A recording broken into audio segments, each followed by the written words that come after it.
अस्सलाम वालेकुम। आज किला यूसुफ किचन में मैं आप लोगों के साथ एक बहुत ही हेल्दी चीज शेयर कर रही हूँ जो कि है आमले का मुरब्बा। आजकल आमले का सीजन है और बाजार में ताज़ा और बहुत अच्छे आमले आए हुए हैं और आमले का मुरब्बा सेहत के लिए बहुत अच्छा होता है। खुसूसन ये हमारी स्किन के लिए, हमारे बालों के लिए बहुत फायदेमंद है। इसमें विटामिन सी बहुत ज्यादा मिकदार में पाया जाता है। तो इस तरह घर में ये साफ सुथरा और बहुत आसानी से मुरब्बा तैयार हो सकता है। और आप देखें कि मैंने कितनी आसान तरीके से आपको बताया है मुरब्बा बनाना। तो चलिए देखें कि मैंने ये किस तरह बनाया है। मुरब्बा बनाने के लिए मैंने ये एक देगची में पानी डाला है, तकरीबन 2 किलो पानी है। पानी खौल रहा है अच्छी तरह। और अब ये मैंने लिए हैं 1 किलो आमले, जिन्हें मैंने धो लिया अच्छी तरह। तो अब ये मैं इसमें डाल दूंगी। इसको हम सिर्फ 1 मिनट जो है ना वो बॉईल देंगे और फिर इसे ढक देंगे हम। बस 1 मिनट के बाद मैंने फ्लेम ऑफ कर दिया है और अब ये तकरीबन 10 मिनट तक इसी पानी में पड़े रहेंगे, क्योंकि हमने इन्हें उबाल कर पकाना नहीं है, इस तरह गर्म पानी में पड़े रहेंगे। 10 मिनट गुजर चुके हैं। ये देखें आप, आमलों का कलर चेंज हो चुका है। इन्हें अब मैं इस पानी में से निकाल लेती हूँ। पानी में से निकाल लिए हैं, एक छलनी में मैंने रखे हैं। ये अच्छी तरह खुश्क हो जाएंगे तो फिर अगला प्रोसीजर हम करते हैं। ये आमलों को मैंने तो गर्म पानी में डुबो के रखा है। अगर आप चाहें तो आप स्टीमर में भी कर सकते हैं। अगर आप स्टीमर में करें तो आपने 15 मिनट तक इन्हें स्टीम देनी है। मैंने कहा जरा आसान तरीके से करते हैं, क्योंकि स्टीमर हर किसी के पास नहीं होता। तो चले इस तरह जरा सादा तरीके से करते हैं। जब पानी अच्छी तरह खुश्क हो जाएगा तो इस तरह हम एक एक आमला लेके तो इस तरह कांटे की मदद से उसमें इसे इस तरह हम छील कर लेंगे। ये जरूरी है करना, ताकि फिर चीनी इसके अंदर जाए और वो फूलेगा तभी मुरब्बा।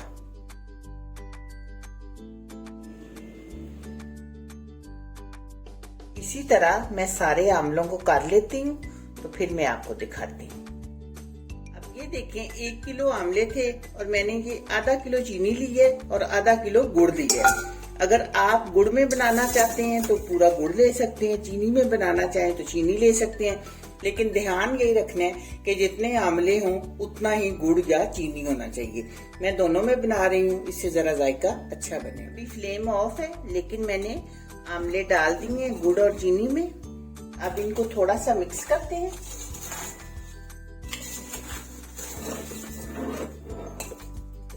और अब मैं फ्लेम ऑन करती हूँ। पानी हमने इसमें बिल्कुल नहीं डालना और फ्लेम बिल्कुल हमने लो रखने हैं, बिल्कुल। और इसके पास से हटना भी नहीं है। इसको हिलाते रहना है थोड़ी थोड़ी देर के बाद, क्योंकि चीनी मेल्ट होगी और गुड़ तो वो नीचे ना लगे।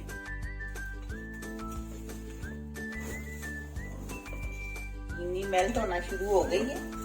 इस तरह हम ध्यान रखेंगे।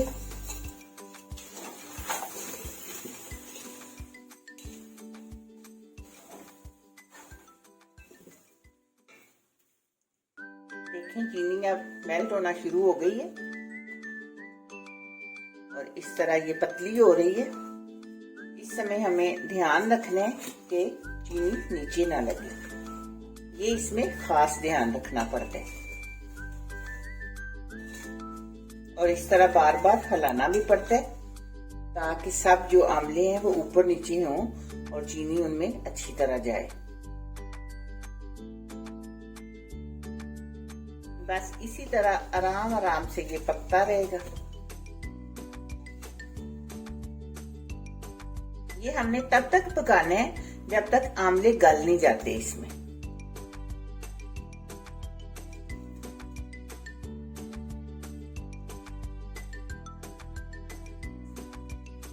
अब तकरीबन आधा घंटा मैंने इस चाशनी में इनको पकाया है। अब मैं फ्लेम ऑफ कर रही हूँ और इनको ठंडा होने के बाद फिर मैं आपको दिखाऊंगी कि हमारा मुरब्बा किस तरह तैयार हुआ है। अब आप आमलों की शक्ल देख सकते हैं कि आपको देखने से भी पता चल रहा है कि आप आमले चाशनी में पक चुके हैं।